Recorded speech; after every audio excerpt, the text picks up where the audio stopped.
3월 28일 오늘의 말씀은 마태복음 25장 1절에서 13절입니다.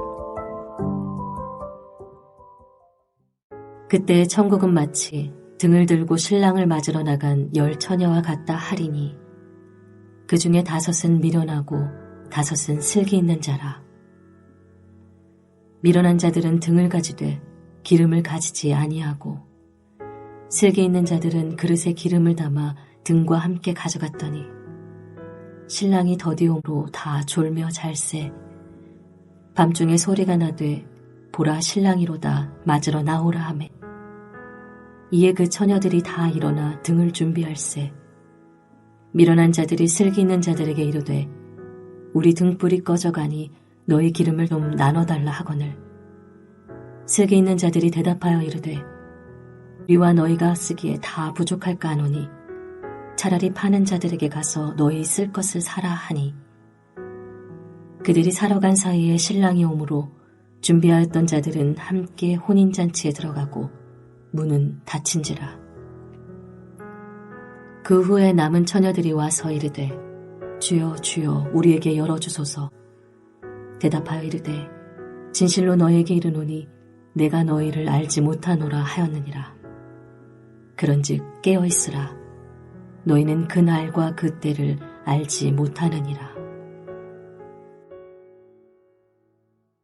마태복음 25장 1절에서 13절 말씀을 함께 묵상하겠습니다.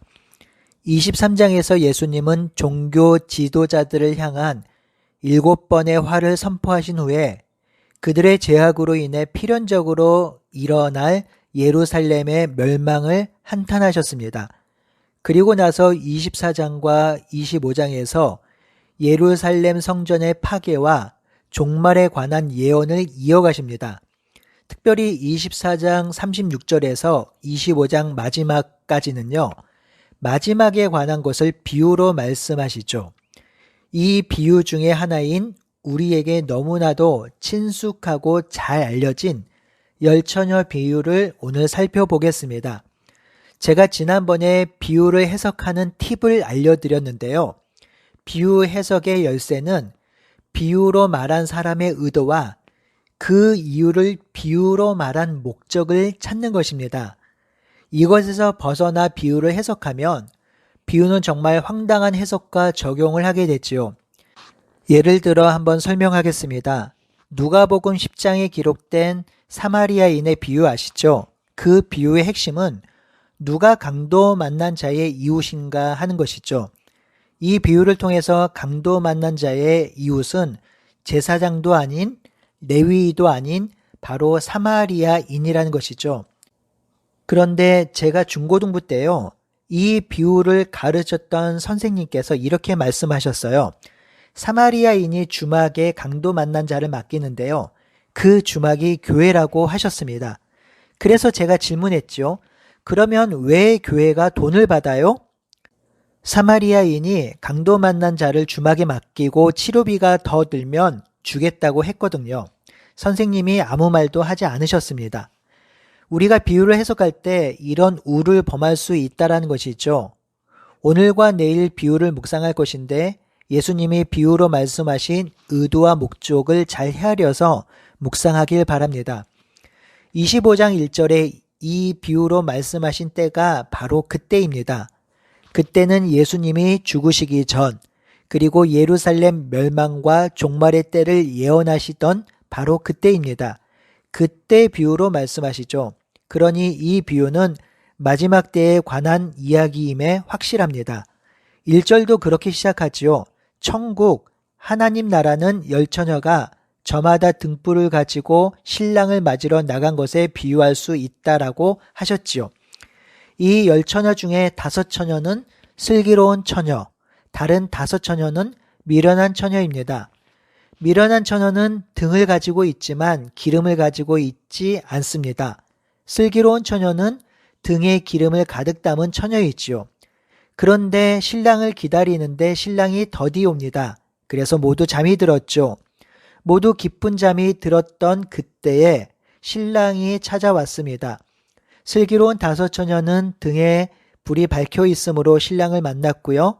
미련한 처녀는 등불에 기름을 준비하지 않아서 신랑을 맞이할 수 없었기에 등불에 기름을 사러 나갔습니다.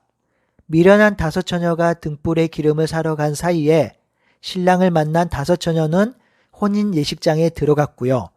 미련한 처녀는 신랑을 만나지 못했고 혼인 예식에 참여하지 못했습니다. 예수님은 이 비유를 말씀하시고 친절하게 해석까지 해주셨습니다. 13절에 보니 그런즉 깨어 있으라 너희는 그날과 그때를 알지 못하느니라 라고 하셨지요. 예수님이 말씀하신 그날과 그때는 24장과 25장의 맥락에서 보면 24장 27절에 있는 바와 같이 예수님이 다시 오시는 그때입니다. 이 비유에서 중요한 핵심은 크게 세 가지인데요. 그 의미는 모두 연결해서 이해할 수 있습니다. 첫 번째는 그날과 그때는 누구도 알지 못한다라는 것입니다. 예수님이 다시 오실 때는 아무도 알지 못합니다. 예수님의 오심은 예수님도 알지 못한다고 하셨습니다. 예수님의 오심을 계속해서 비유로 말씀하시는데요. 도적같이 오신다고 했지요. 몰래 오시는 것이 아니라 도적이 언제 올지 모르는 것처럼 알지 못할 때 온다고 하시는 것이죠. 오직 하나님만이 아신다고 하셨습니다. 예수님의 다시 오심은 확실한데 아무도 알지 못하는 것이 중요한 핵심입니다. 그래서 오늘날 이때가 종말이다, 재림의 때는 이때다라고 말하는 것은 모두 이단적입니다. 신학적인 용어로 예수님의 초림과 예수님의 재림 사이를 종말이라고 하지요. 이전의 표현으로는 말세라고 하였습니다. 세상의 마지막이란 뜻이죠. 말세라는 말은 그 시대 사람들의 교만함을 담고 있는 말이지요. 자신이 살고 있는 시대가 가장 힘들고 어렵다는 말이죠. 그래서 자기가 사는 시대가 말세라는 것입니다. 하지만 이 말세는 예수님 시대부터 통용되었던 말입니다. 어느 시대든지 그 시대를 사는 그리스도인들은 모두 힘들고 어렵고 고난을 받습니다. 내가 사는 시대만 더 어렵고 더 악한 것이 아닙니다. 그러니 모든 시대가 종말의 때입니다. 그러니 예수님이 언제 오실지 정말 알지 못합니다. 100년 뒤에 오실지 1000년 뒤에 오실지 알지 못합니다. 그것이 이 마지막 때에 알아야 할 가장 중요한 내용이죠. 그렇다면 두 번째로 그 시대를 사는 우리는 어떻게 살아야 할까요? 이는 비유의 두 번째 목적이기도 합니다. 예수님은 깨어 살라고 하시죠. 비유에서 깨어 있으라는 것은 등불에 기름을 준비하듯 준비하고 살라는 것입니다. 여기서 주의할 것이 있습니다. 등불에 기름을 준비하라고 해서 이 등불의 기름이 말씀이다, 선행이다, 믿음이다, 기도다라고 설교하는 경우도 있는데요. 등불의 기름은 그런 의미로 사용된 것이 아닙니다. 미리 철저하게 준비하고 있으란 뜻이지요. 무엇을 주준비해야 하는지는 이 비유의 논점이 아닙니다. 여기서 삶의 자세를 말하고 있습니다. 준비하는 삶을 사는 것은 주의 백성으로 주님과 동행하며 그와 합당한 열매를 맺으며 사는 것이죠. 이것이 준비하는 삶이지요. 준비하며 산다라는 중요한 의미 중에 하나는요. 인지하고 인식하고 산다는 것이 있습니다. 여러분, 준비하라는 것은 어떤 행위를 하기 이전의 예비 단계를 말하고 있는데요. 가끔 이런 말이 있습니다. 넋 놓고 있다가 당했어요. 넋 놓고 있다란 말은 준비하지 않고 있었다는 말이지요.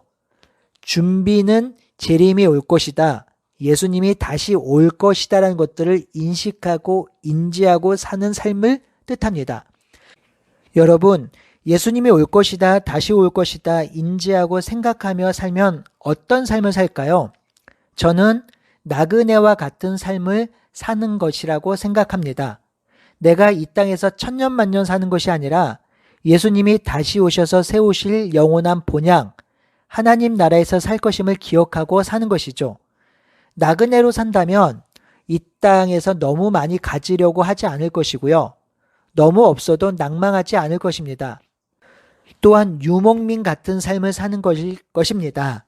2018년도에 새물결 출판사에서 노마드 교회라는 책이 출간되었습니다. 노마드라는 말은 유목민이라는 뜻인데요. 그리스도인의 삶이 유목민과 비슷한 삶이라고 하였습니다. 그리스도인의 삶은 이 땅에서 영원히 정착하는 삶이 아니라 하나님의 말씀을 따라 순례하는 삶이라고 하였지요.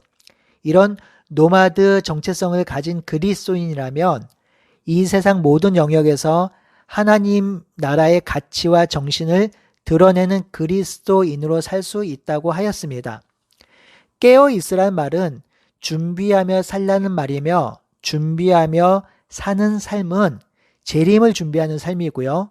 이 땅에서 나그네로, 이 땅에서 노마드와 같은 유목민으로 사는 삶일 것입니다. 이것이 제가 생각하는 준비하는 삶입니다. 세 번째로 중요한 적용점은요, 재림 이후에는 돌이킬 수 없다라는 것입니다. 신랑을 맞이한 5 처녀는 혼인잔치에 들어갔습니다. 그리고 문이 닫혔지요. 문이 닫힌 후에 미련한 5 처녀가 문을 열어달라고 애원합니다. 그러자 주인이 내가 너희를 알지 못한다고 하지요. 한 번 닫힌 문은 다시 열리지 않습니다. 이는 예수님이 다시 오시는 재림 이후에 삶을 돌이킬 수 없다라는 것을 뜻합니다. 바뀔 수 없다라는 것이죠. 예수님이 재림한 이후에 주의 심판이 임할 때 사람들이 이렇게 말할 수 있겠죠? 주여 용서하소서, 저를 긍휼히 여기소서, 지금이라도 변화되겠습니다. 지금이라도 바꾸겠습니다. 이렇게 하소연해도, 이렇게 애원해도 예수님이 재림한 이후에는 아무것도 바꿀 수 없고 바뀔 수 없습니다. 사랑하는 성도 여러분, 너무 잘 아는 말씀이 오히려 묵상하기 어려울 때가 있습니다. 내용을 다 알기에 나 이 내용 다 알아 하고 그렇게 덮을 수 있기 때문이죠. 묵상은 내용을 아는 것에서 시작하는 것이지 내용을 안다고 끝낼 수 있는 것이 아닙니다. 묵상은요, 아는 내용을 읊조리고 생각하고 되뇌이며 삶에 적용하는 것입니다. 열처녀 비유는 재림 때는 아무도 알지 못하기에 깨어 준비하는 삶을 살라고 말하고 있습니다. 그렇지 않으면 그날에 후회할 일이 생긴다는 것이죠. 그러니 이 말씀을 마음판에 새기며 오늘도 주의 재림이 확실함을 생각하고 세상 사람들의 유혹에 흔들리지 말고 확신과 담대함을 가지고 하루를 살아가는 우리 모두가 되기를 바라고 소원합니다. 아멘.